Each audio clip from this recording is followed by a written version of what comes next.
আপনার লাইসেন্স আছে? কিসের লাইসেন্স? হেলমেট কোথায়? আমার ওইসব লাগে না। ও আচ্ছা, এইসব আপনার লাগে না? আপনি রাস্তায় গাড়ি চালাচ্ছেন আর বলছেন এইসব লাগে না। ঠিক আছে, আমি ফাইন করে দিচ্ছি, ফাইন দিয়ে চলে যান। ফাইন মানে কিসের ফাইন? আপনি বুঝতেছেন না? আপনি রাস্তায় হেলমেট নিয়ে বের হন নাই, কাগজপত্র নাই, লাইসেন্স নাই, তাহলে আপনাকে আমি ফাইন করবো না? অবশ্যই ফাইন করবো। আপনাকে ফাইন করে দিচ্ছি, আপনি টাকা দিয়ে চলে যান। ফাইন করতেছেন, মামলা করতেছেন, আপনি চিনেন আমি কে? শুনুন ভাই, আপনি যেই হন না কেন তাতে আমার কোনো কিছু করার নাই। আপনি হয়তো কাগজপত্র দেখান, আপনার লাইসেন্স দেখান, আপনার হেলমেট তো নাই, হেলমেট দেখাইতে হবে না, কাগজপত্র দেখান, আমি আপনাকে ছেড়ে দিব। না হয়তো আমি আপনাকে ফাইন করব। ফাইন দিয়ে চলে যান। এই আপনি তখন থেকে আমার পথ আটকে দাঁড়ায় আছেন, বুঝতেছি না কিছু। আপনার মতো একজন কনস্টেবলের কথা আমার এখানে দাঁড়ায় থাকতে হবে? আমার অনেক গুরুত্বপূর্ণ কাজ আছে, আমাকে যাইতে দেন। আর আপনি কিন্তু আমার পরিচয় জানেন না। আমার পরিচয় জানলে আপনি আমাকে 3 বার স্যালুট দিবেন। দাঁড়ান, সোজা আঙ্গুল আসলে ঘি উঠবে না, আপনারা ব্যবস্থা আমার করতে হবে। আমি এক্ষুনি আমার গার্লফ্রেন্ডের ফোন দিতে আসি। আমার গার্লফ্রেন্ডের ভাই হচ্ছে বড় অফিসার। আপনার চাকরি না খাওয়া পর্যন্ত আমি এখন এখান থেকে যাবো না। আচ্ছা ঠিক আছে, দেখি আপনার কোন গার্লফ্রেন্ডের ভাই বড় অফিসার। আনেন, ফোন দিন। দিচ্ছি ফোন, এক্ষুনি ফোন দিচ্ছি। হ্যালো, হ্যাঁ জান, কোথায় তুমি? এই তো তোমার বাসার পাশেই এক পাতি কনস্টেবল আমার আটকাইছে। ভাইয়ারে নিয়ে আসো তো তুমি এখন এইখানে। ওর চাকরি আজকেই নট করে দিতে হবে। ওকে ওকে, আসো, জলদি আসো। দাঁড়া, তোর হচ্ছে আজকে। বাবু কি হয়েছে বলো? কে তোমার কাছে ফাইন চাচ্ছে? আরে তোমারে বললাম না, এই যে দেখো এই পাতি কনস্টেবল আমার রাস্তা আটকে দাঁড়াইছে, বলতেছে ফাইন দিতে হবে, জরিমানা করবে, মামলা করবে। এই যে আমি বলতেছি, ও আমার কথা কিছুতেই শুনতেছে না। আচ্ছা বাদ দাও না, যা চাচ্ছি তা দিয়ে দাও, তাহলে তো হয়ে যায়। এই তুমি কি বলতেছো? আমি ওনাকে টাকা দিতে যাবো কেন? চুপ থাকো, আর কিছু বলতে হবে না। আচ্ছা কয় টাকা ফাইন হয়েছে? আরে বাবু কি করছো তুমি? টাকা দিচ্ছ কেন? তোমাকে বলেছে না চুপ থাকো।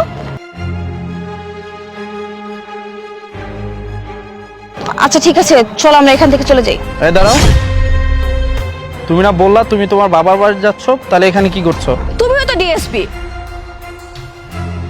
তাহলে তুমি রাস্তায় এখন কি করছো? হ্যাঁ, আমি ডিএসপি, কিন্তু আজকে আমি রোড পরিদর্শন করতে আসছি। দেখতে চাচ্ছিলাম রোড ঘাটের কি অবস্থা, এসে যা বুঝলাম। আচ্ছা যাই হোক, তুমি আমাকে কেন মিথ্যা কথা বলেছো? আর এই ছেলেটাকে? কি ব্যাপার, তোমরা দুইজনকে চিনো না? হ্যাঁ, আমি ওকে খুব ভালো করেই চিনি। She is my wife. আর এতক্ষণ যাবত ওই যা বলতেছিলে না তুমি, যে ওর ভাই পুলিশ অফিসার, ওর ভাই পুলিশ অফিসার না, আমি পুলিশ অফিসার, ওর হাজবেন্ড। আচ্ছা তুমি আমাকে কেন ঠকালে? কি করতাম বলো? তুমি তো আমাকে এতটুকু সময় দাও না, তুমি আমাকে ভালোই বাসো না। তুমি সবসময় শুধু আমাকে বাসার মধ্যে রেখে দাও।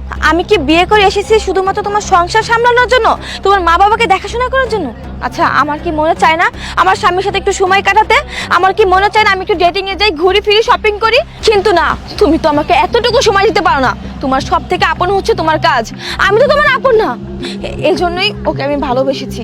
ও তোমার থেকে বেশি কেয়ার করে, আমার ভালোবাসে আমাকে। ও না হঠাৎ করে আমার জীবনে আসে, আসার পর যখন ও আমাকে কেয়ার করে, ভালোবাসে, তখন আমি ওর প্রতি অনেক দুর্বল হয়ে যাই। ও আচ্ছা তাই? আমি তোমাকে সময় দিতে পারি না, আমি তোমাকে ভালোবাসি না। তুমি আমাকে একটা বার বলতে যে আমি তোমাকে কম সময় দেই, তোমার সময় লাগবে, তোমার ভালোবাসার প্রয়োজন, আমাকে বলতে, আমি কোনোভাবে ব্যবস্থা করে সময় দিতাম তোমাকে। এই একটা কথা বলো তো, এই যে আমি কষ্ট করতেছি, এই যে কাজ করতেছি, কার জন্য? শুধুমাত্র তো তোমার জন্য, তাই না? আমার ভালোবাসা নিয়ে এমন খেলাটা তোমার একদম ঠিক হয়নি। ঠিক আছে ফাইন, তুমি যেহেতু এই ছেলেটাকে ভালোবাসো, তুমি এই ছেলেটাকে নিয়েই থাকো, আমার কিছু বলা নাই তোমাকে। আচ্ছা বাদ দাও, এখানে আর কথা বলার দরকার নেই, চলো আমরা বাসায় গিয়ে কথা বলি। না, আমি তোমার সাথে কোথাও যাব না। তুমি এই ছেলেটাকে ভালোবাসো, এই ছেলেটার সাথেই থাকো। বাবু চলো তো আমরা চলে যাই। না, আমি একটা বিবাহিত মেয়ের সাথে কোনো রিলেশনে যাইতে পারবো না, আর এই সম্পর্কটাকে আগেও নিতে পারবো না। আজকের পর থেকে তুমি তোমার রাস্তায় আর আমি আমার রাস্তায়।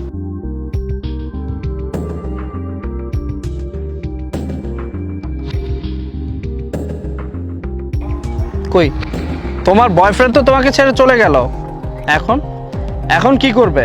শোনো তানহা, তোমাকে কিছু কথা বলি। আমি তোমাকে সত্যিই ভালোবাসতাম, এখনো বাসি। শোনো তানহা, সময়ের চাইতে না আন্ডারস্ট্যান্ডিংটাই বড় কিছু। তোমার আমার মধ্যে যদি আন্ডারস্ট্যান্ডিং না থাকে না, সেই সম্পর্ক কখনোই টিকবে না। হ্যাঁ তুমি ঠিকই বলেছো, টাইমের চাইতে আন্ডারস্ট্যান্ডিংটা সব থেকে বেশি দরকার। আর আমি আমার ভুলটা বুঝতে পারছি, আর কখনো এমনটা করবো না আমি। আচ্ছা ঠিক আছে, তুমি যেহেতু তোমার ভুলটা বুঝতে পেরেছো, আমার আর কিছু বলার নাই। চলো বাসায় যাই, বাসায় গিয়ে কথা বলি।